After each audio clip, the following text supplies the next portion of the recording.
So, hi, we are group 3 and we are going to talk about culture and marriage. Sex normally refers to the physical characteristics between men and women, and the term sex role is used to describe the different behaviors that men and women engage in that are related to the biological differences and the process of reproduction.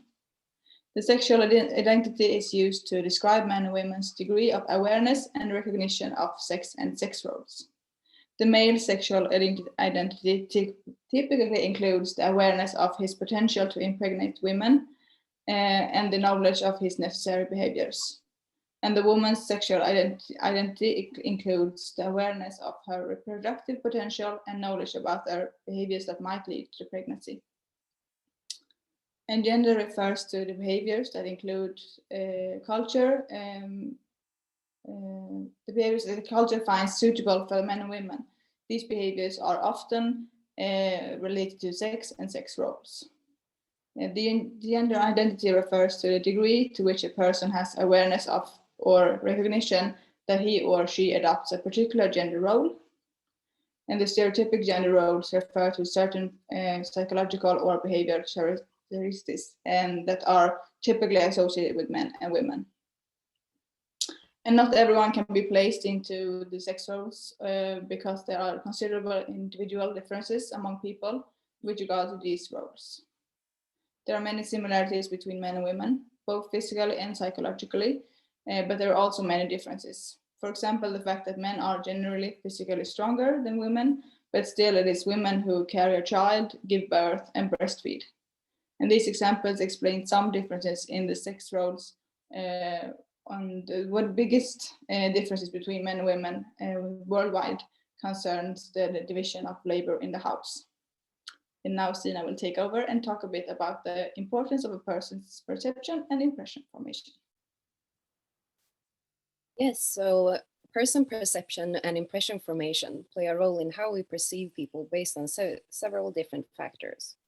Person perception refers to the process of forming reliable impressions. This includes judgments of appearance, attractiveness, personality traits, and recognition of others. For example, being tall is in the general eye reflected as attractive, but this perception is also associated with leadership ability, competence, and high salary. Having a big frame or size is associated with strength and dominance. People from different cultures tend to agree on personality traits they perceive from reading faces, which can be predictive of important outcomes. Although there are some cultural differences when comparing different cultures' people perception.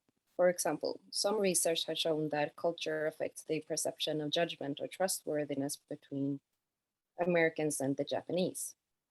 Findings showed that Americans perceived a smiling face as more trusting and intelligent than a non-smiling face, while the Japanese perceived a person who smiled more with their eyes and having a more natural face as more trusting. Which takes us to the next topic of how different cultures perceive or judge attractiveness. Attractiveness is on one hand an individual preference, but on the other hand, there are evolutionary theories that suspect that there may be a universal standard. The evolutionary approach regarding attractiveness refers to increasing the chance of reproduction. This standard perception of beauty could be reinforced by modern mass media. There is evidence that both sides of the perspective have valid grounds. Some research have shown that attractiveness is associated with facial features. The preferred facial characteristics don't differ across cultures when observed. Research have shown that participants in different studies, which all had different backgrounds and cultures, preferred the same nature of how the eyes, nose, cheeks, chin, and smile was placed regarding the attractiveness levels. Even though what's classified as attractive don't differ across cultures, the meaning of attractiveness differs across cultures. For example, research with North Americans have resulted in the people tend to describe desirable personality traits to those who are seen as more attractive, such as being more kind, likable, and interesting. Attractive people are also perceived as more competent and intelligent, and ratings are strongly correlated with social and intellectual competence, adjustment, potency, and negatively with modesty. To summarize, even if there is a universal standard of attractiveness, there are cultural differences within the concept. such as how specific features are portrayed, perceived, the meaning of it, and their relevance. There are different subtle non-verbal embedded cues in cultures that influence how people perceive and judge others' attractiveness. And not to forget, there are large differences in the individual preferences that also play a big role on the individual level when deciding on who's attractive or not. Andiona will now tell you a bit more about mate selection and love across cultures. All people have a fundamental need to form and be a part of social groups and relationships and connect with each other in groups. And all of us need each other and to be able to live, to be able to work, and also function. Relationships that we have with each other help ensure reproduction, and that is by the process, of forming relationships and finding mates, caring for offspring, and also caring for the elderly. Research has shown that people who have meaningful social relationships also have healthier and live longer lives. How do people choose mates? A study where people from 37 different cultures responded showed that men prefer women who are younger, who are good looking, and who have had no or less sexual experiences, whereas women, on the other hand, prefer financial prospects and older men, for example. What is love? Love aims in finding mates, finding potential mates, and also forming this social support system and relationships to handle different situations and stresses of life that you go through. And it is basically a human sentiment that seems to be a bit different in different cultures. For instance, people from United States believe that romantic love is necessary when forming long-term romantic relationships. But it's not the same in the Japanese culture, for example, where it's not valued as highly.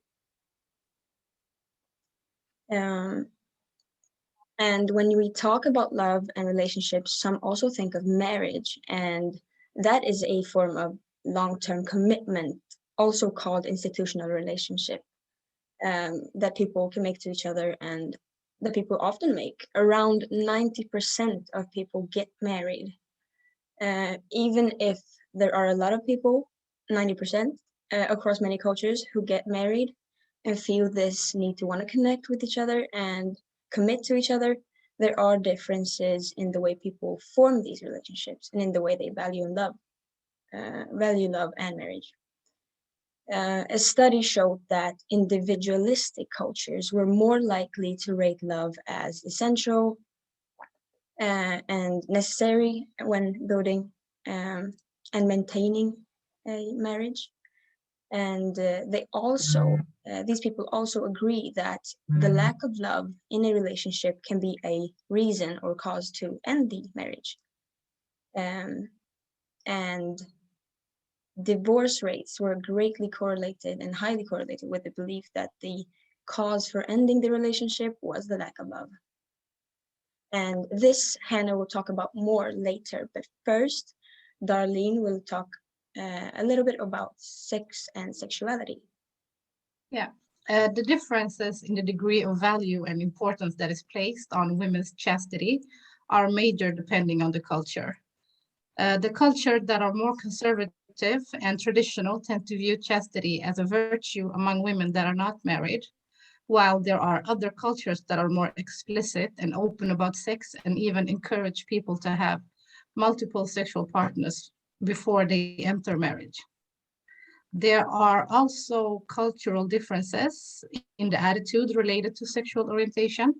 There are cultures that view homosexuality as an obscenity or a curse, where the homosexuals can be publicly humiliated and shamed, beaten, and even persecuted by the state just because of their sexual orientation. The different attitude concerning sexuality and sex is quite often associated with cultural values of honor, In these cultures, homosexuality and premarital sex is seen as a disgrace and an attack against the family's honor. These transgressions can even lead to deadly consequences. Culture also affects whether circumcisions and female genital mutilations, also called FGM, is practiced. In many of the cultures where FGM is performed, it is done so because of the attitudes concerning honor, virtuousness, and chastity for women. It is also used to control women's sex drive and to promote marital fidelity. These procedures can be carried out everywhere, from the private homes with no anesthesia, analgesics, or antibiotics to sterile operating rooms in hospitals. The female mutations has no health benefits, and studies have even demonstrated that there are many health problems associated with it, including death. In these cultures, the FGM is tied with virtue and honor, and by not having FGM, women could be forced to live their lives as a social outcast and not being able to find a husband. Many affluent cultures that have egalitarian beliefs tend to see this practice as outdated and barbaric. Now I will proceed to talk about jealousy. Research on sexual jealousy show that people of different culture don't differ in their reactions when extramarital sex occurs, and that there are gender differences in jealousy that are universal. The research is focused on emotional and sexual infidelity. Emotional infidelity refers to when a partner forms an emotional bond with someone else, while sexual infidelity occurs when a partner has sex with others. Both types of infidelity brings out jealousy in both women and men, but the research showed that women are more jealous of emotional infidelity because they experience a loss of emotional involvement in their significant others, while men tend to be more jealous about sexual infidelity because they feel a loss of sexual exclusivity in their partners. Now, Hanna is going to talk to you about marriage. Yes. One big part of mate selection in human cultures is marriage. This is something that can be found in different cultures all over the world. Studies have shown that the majority of people around the world are married or are in that society's equivalent to marriage. 79%, according to a study by Smith, etc., are in these kind of secure relationships. This could indicate that there is a universal norm in how humans form romantic attachments, and that people strive for these kind of commitments with someone else. However, culture does have an impact on marriage, and that is how people form these kind of romantic attachments. The first culture dimension that affects marriage, and is also the one that seems to affect it the most, is collectivism and individualism. In cultures that are collectivistic, cultures that prioritize the group before the individual, marriage is not just a commitment to one person. It is a commitment to him or her and the family of that individual. This is marriage is in these cases as a form of contract between two families. The opinions of the families is therefore more important in these cultures and can in many cases mean that the individuals themselves have little to say about what partner they want. The family as a whole are the ones that decide. In individualistic cultures, the priority is instead love, as we mentioned earlier on. If an individual was asked if they would marry someone who had all the characteristics that they were searching for in a partner, but they weren't in love with him or her, the answers between culture would look very different. In individualistic cultures, like USA, 4% said yes, they would marry that person, and 86% said no. In collectivistic cultures, like Pakistan, 50% said yes, and 39% said no. It is easy to jump to the conclusion that marriages in individualistic cultures tend to be happier than the ones in collectivistic cultures. This is not necessarily the truth. A study done by Dian and Dian showed that marriages in collectivistic cultures tend to foster the receptiveness to intimacy, and that at the psychological level, it can be diffused through the connection of the family relationships. In the individualistic culture, where the needs of the individuals are the focus, it is not as easy to find someone who is able to fill all the specific needs one has. And the dissatisfaction is therefore greater in these cultures. Another dimension that has shown difference in this topic of marriage is masculine and feminine cultures. These two differ in what the individuals in the cultures are looking for in a partner. In masculine cultures, there are specific characteristics that are expected of men, respectively women.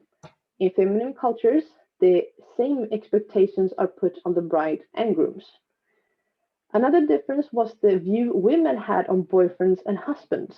In masculine cultures, the women said that boyfriends were supposed to be fun, a symbol of love, and husbands are healthy, wealthy, understanding, a symbol of family life. In feminine cultures, boyfriends and husbands were considered to have the same characteristics. This is a huge factor to conflicts that can occur in cases of intercultural marriages. Conflict in marriages will always surface. To live close to someone day in and day out will be tough and take work to make it work. But in intercultural marriages, the different opinions, like the ones I have mentioned here, lead to conflicts that can be hard to solve in an easy way. To make it work, the individuals in these marriages need to compromise, be flexible, and of course, be committed to the relationship as a whole. So, this has been some differences in love, relationship, etc. So, thank you so much for everyone who's listening. And this is everything from us. Thank you so much.